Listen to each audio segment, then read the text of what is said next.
नमस्कार दोस्तों।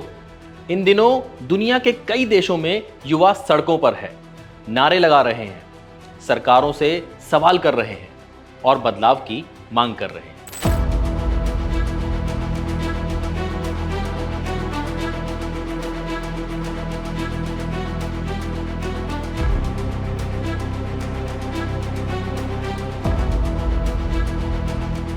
लेकिन ये सिर्फ एक दो देशों की बात नहीं, ये कोई एक नेता के खिलाफ आंदोलन नहीं, ये एक पूरी नई पीढ़ी का गुस्सा है, जेन ज़ी।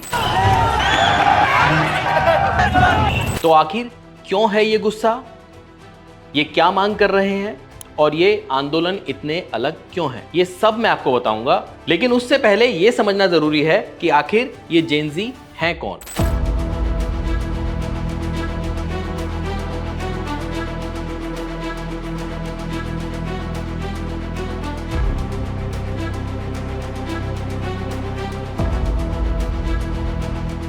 ये वो लोग हैं जो 1997 से 2012 के बीच पैदा हुए हैं, मतलब ज्यादातर आज के युवा, स्कूल, कॉलेज या फिर जॉब ढूंढ रहे लोग।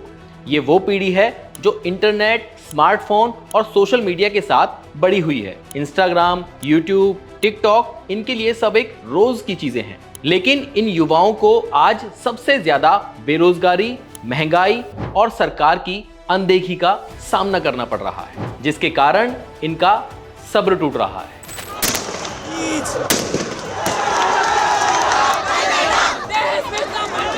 ये आंदोलन एक दो देशों में नहीं बल्कि पूरी दुनिया में हो रहे हैं। कुछ देशों के नाम सुनिए। मोरक्को में जेन ज़ी के युवाओं ने जेन ज़ी 2012 के नाम से एक बड़ा आंदोलन शुरू किया।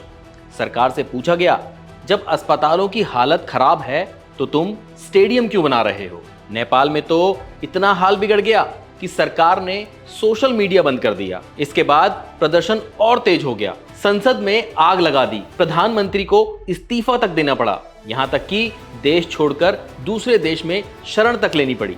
सोचिए, इतना खौफ है। बांग्लादेश, श्रीलंका, इंडोनेशिया और मलेशिया, इन सब जगहों पर युवा भ्रष्टाचार, महंगाई और परिवारवाद के खिलाफ सड़कों पर उतरे हैं। यानी एक ग्लोबल मूवमेंट बनाया जा रहा है जिसमें कोई नेता नहीं है, कोई पार्टी नहीं, बस लोग हैं, उनके सवाल हैं और उनका गुस्सा है।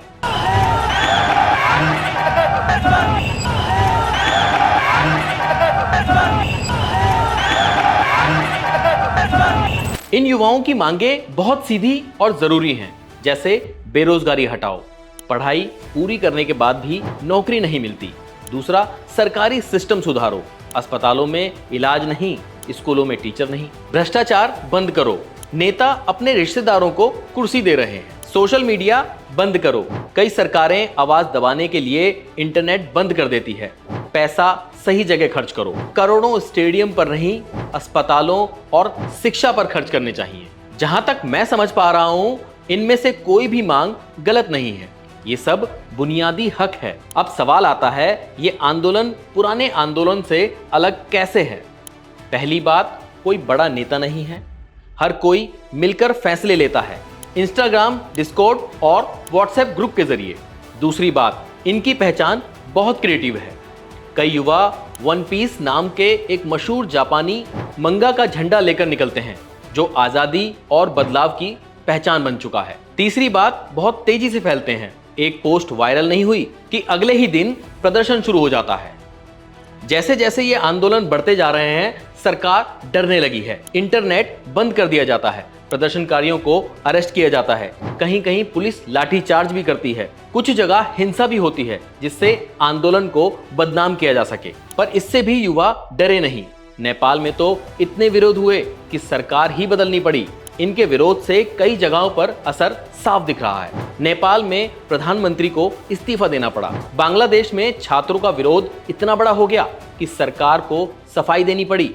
मोरक्को में सरकार को युवाओं से बातचीत करनी पड़ी, भले ही उन्होंने झुकने से मना कर दिया हो। मतलब साफ है, जेन ज़ी की आवाज को अब अनदेखा नहीं किया जा सकता। जेन ज़ी अब दुनिया में बड़े बदलाव की आंधी बन सकती है। अब सवाल है, ये आंदोलन क्या सिर्फ गुस्से तक ही रह जाएंगे या फिर कुछ बड़ा बदलेगा। क्या जेन ज़ी सिर्फ सड़कों तक सीमित रहेगा या संसद तक पहुंचेगा? क्या कोई नया लीडर उभरेगा या आंदोलन बिखर कर रह जाएगा। और क्या ये बदलाव टिकाऊ होगा? ये सब अभी तय नहीं है, लेकिन एक बात साफ है कि ये पीढ़ी अब चुप नहीं बैठने वाली। अगर आप जेनजी हैं तो ये आपकी कहानी है, अगर आप भी नहीं हैं तो जान लीजिए ये बदलाव सिर्फ उनका नहीं, हम सबका है। तो सोचिए, समझिए और आवाज उठाइए। नमस्कार।